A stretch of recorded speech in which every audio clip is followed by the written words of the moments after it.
All right, guys, welcome to another week in gaming. I'm Adam Blue at BlueGamer.net. Now, this episode marks a milestone for us. You know, usually when you get to a certain number of episodes, you celebrate. And we got to 11. 10 was last time. I meant to say something. I was too excited to talk about video games to mention it, but we're at 11, which is pretty cool. I want to thank Terrapixel for everything, and because this has been awesome.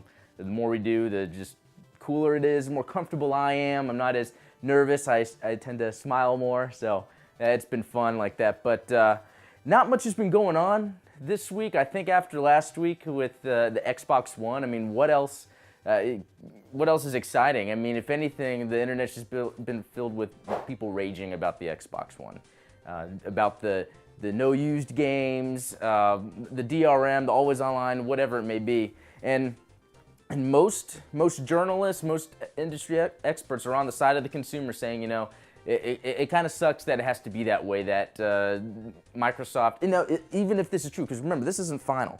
This is just based on a few things they've said, which it's really their fault for not clarifying. But that, you know, consumers can't use used games on an Xbox. Well, it's funny to see some journalists try to defend Microsoft. Ben Kuchera from Penny Arcade, which I mentioned before, I think it's the worst thing that happened to Penny Arcade. I'm sorry. I love Penny Arcade to death, but I will not defend this man. He's just mean. That is all it is. He comes up with great editorials, great writing, but he can be mean. And you know what? I don't like mean people. I think we can agree mean people aren't cool. And he can be mean. I mean, he'll just tell people to deal with it. If it's an argument that he tends to be losing, deal with it. And his knee-jerk reactions sometimes. But anyway, this time he pretty much defended Microsoft. He says, no-use games would be great for the industry. He says, now there will be less piracy. No. Let me tell you what it is that is not good for the industry. It's these overinflated budgets and projections that these publishers have. Oh no, Tomb Raider only sold 3 million copies. Oh, it looks like we're going to have to close down the studio. Oh, all that crap. Those are good numbers, but they expect, you know, when you have a business, yes, you want to make money. But it gets to a point with video games where it's not video games that's the business anymore, it's the money making that's the business. So that's why you got studios like THQ that are gone. You got EA closing all these developers because now it becomes a game. It's like the video game is just a byproduct. But really what these businesses are trying to do are make money. And I'm not just talking about make money off the product. I mean, like, how much more money can they make even if it's unrealistic and you got to fire everybody? That's what Ben Kuchera needs to be writing about. If studios didn't have to worry about their overinflated budgets, then we would be fine. Used games wouldn't be a problem. I mean, if that's what it is, it really could be that it's just another, you know, way to make money, and Microsoft's like, hey, maybe we can make money off of every time a used game is bought. But since the beginning of time, man has resold things. You know, they get married, they don't want the wife anymore, they sell them off. I think they used to do that a long time ago. You can't really get away with that anymore. But just cars, books, DVDs, everything. So I am kind of disappointed on that. Now, what's been interesting is Sony hasn't made an exact stance on this. We're waiting until E3 to see what they have to say. But people on NeoGAF, one of the most infamous video game forums out there, started a thread saying, okay, on Twitter, let's do hashtag PS4 no DRM and PS4 used games, and then speak out to everyone you can. So basically, you would tweet people that work for Sony, for different studios, whatever, and they would tell them, you know, let's no DRM, let's play used games on the PS4, do this for us, Sony. Well, that kind of blew up. I mean, we had over 150 articles written, and I want to say it was like 15 different languages about, hey, look, there's this new movement going on, and, you know, and Ben Kuchera again, I think it was him, was like, oh, well, that's not going to do anything. You just buy a Wii U. I mean, that is so stupid. So yeah, just buy a Wii U. Don't go on Twitter and try to change the world for the better, blah, blah, blah. And then this guy from Sony tweeted directly to Ben Kuchera and was like, well, you know what? This is actually turning some heads. We're actually listening and we like this.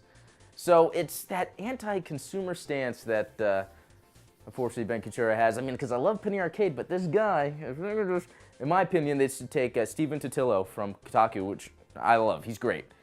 And he should be with Penny Arcade. That would be awesome. Because really, Penny Arcade, you know, some people don't like them for some reason. I don't know why. I mean, obviously a lot do because they're successful. But even fans will admit Ben Kuchera just is out of his mind. And it's unfortunate. And I don't mean to be talking down to someone, but because he is mean, I am stepping up and looking out for those he's mean to, I guess. But in good news, very good news, because this is kind of a depressing week in gaming, Sega has released the trailer for Sonic Lost Worlds for the Wii U. And it looks awesome. I'm a huge Sonic fan. One moment. I'm a huge, huge Sonic fan, okay? And they've got this, the Sonic Lost Worlds. It's different than most Sonic games. It does have its, you know, you're running real fast like Sonic, but you'll see in the trailer how it kind of has like a Mario Galaxy feel to it, and it's obviously going to have good music, because what Sonic doesn't have good music. Okay, I'm going to take this off for a second. And then so, I'm excited. Now, I'm going to have to get a Wii U. I don't have one. But between that and... yeah, I don't know what else is coming out on the Wii U. Actually, I'm going to buy a Wii U for the Sonic Lost Worlds. I'm just going to admit it. And there will be a 3DS version, which is awesome. I'm going to get that, just like with Sonic Colors and Generations. I always play the handheld versions because they are just as fun. And then, finally, to get back to some kind of negative news, but I want to try to shed some positive light on it. There's the Tropes vs. Women campaign that started with a Kickstarter. Her name was Anita Sarkeesian. I'm sorry, Sarkeesian. She has this YouTube channel called Feminist Frequency, I believe it's called. You know, with the word feminist in it, you know, it's kind of a negative approach on things. Basically, these videos are supposed to take tropes in video games and explain why they're bad. I can understand taking tropes and maybe talking about them, discussing them, see what more we can get out of this stuff. But these videos take a very negative approach, sometimes broadly talking down to a large group, saying that this is just a male power fantasy. Well, you know what? Sometimes it is fun for me to live out a male power fantasy with a video game, save a damsel in distress. I mean, I don't see what's wrong with that.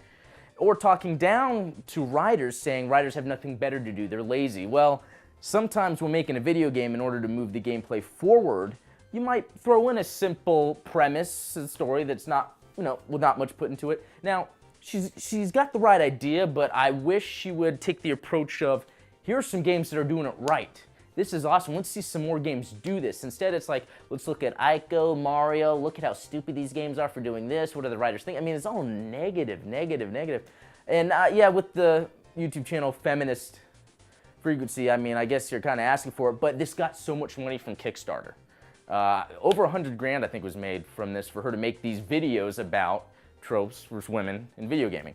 But, man, it's like not the right message to put out there. I think, if anything, positive reinforcement, always talk good about people. You know, don't assume that people are trying to wrong you. I mean, we live in a civilization, in a society where, you know, kind of more male dominant, but that just has to do with how we've evolved for however long. I mean, things are changing. I mean, I'm all about women's rights, you know? I'm all about women's rights. As long as at one point I can be pregnant myself, so then I can tell, you know, my complaining wife, yes, I can go through it too. No, that's not going to happen. We're always going to be different, but treat everyone respectfully. Yeah, that's the message. For the end of this week's Week in Gaming, treat everyone with respect, Ben Kuchera and Anita Sarkeesian. I probably butchered those names, but all right, guys, thanks for tuning in, and I will talk to you next time. Oh, and by the way, thanks, Devin, bringing this up. If you guys can, go ahead and subscribe to the channel. You can click here. I don't know where I'm going to put it here. And then you can watch some other videos as well. You can check out last week's Week in Gaming. And thanks, guys, for tuning in. Talk to you later.